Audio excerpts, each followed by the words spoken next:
पूर्वी खबर।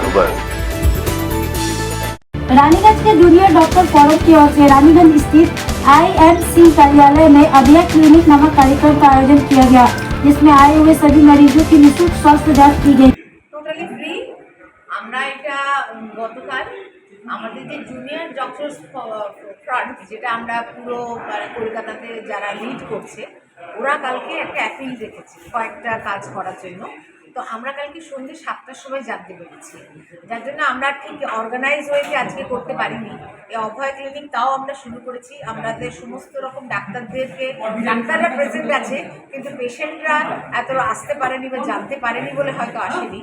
তো আমাদের আজকে অভয় ক্লিনিকের সমস্ত রকম ডাক্তাররা আছেন, তাদেরকে যতদূর সম্ভব আমাদের কাছে আছে সেই ওষুধ আমরা দিচ্ছি, এবং আমরা আশা আছে যে পরবর্তীকালেও রবিবার অ্যাটলিস্ট কমপক্ষে 2 ঘন্টা হলেও আমরা এই অভয় ক্লিনিক চালু রাখবো। इस दौरान 1 महीने पहले हुए आर्थिकल कांड को लेकर न्याय की मांग भी की गई। আমি অভয়া বলছি। আপনিও অভয়া। অভয়া কে?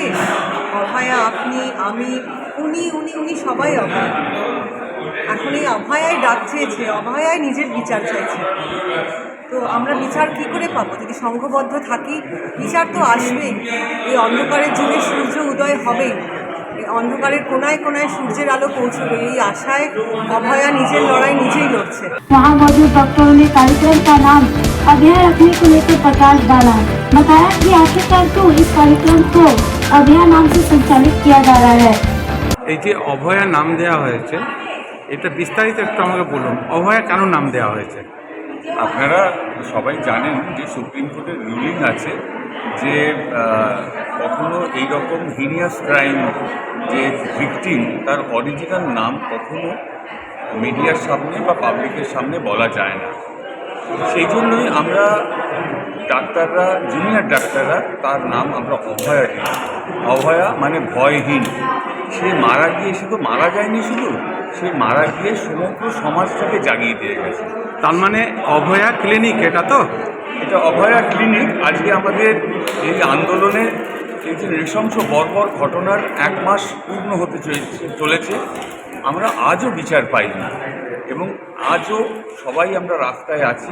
সেই 1 মাসের পূর্তি উপলক্ষে ওয়েস্ট বেঙ্গল জুনিয়র ডক্টরস ফ্রন্টের ডাকে, তাদের সহমর্মিতায় তাদের সাথে আছি, এটার জন্য আমরা আজকে Abhaya clinic Indian medical association Raniganj শাখার পক্ষ থেকে করছি, যেখানে আমরা পেশেন্টদের ফ্রিতে চিকিৎসা এবং ওষুধ দুই দেওয়া হচ্ছে।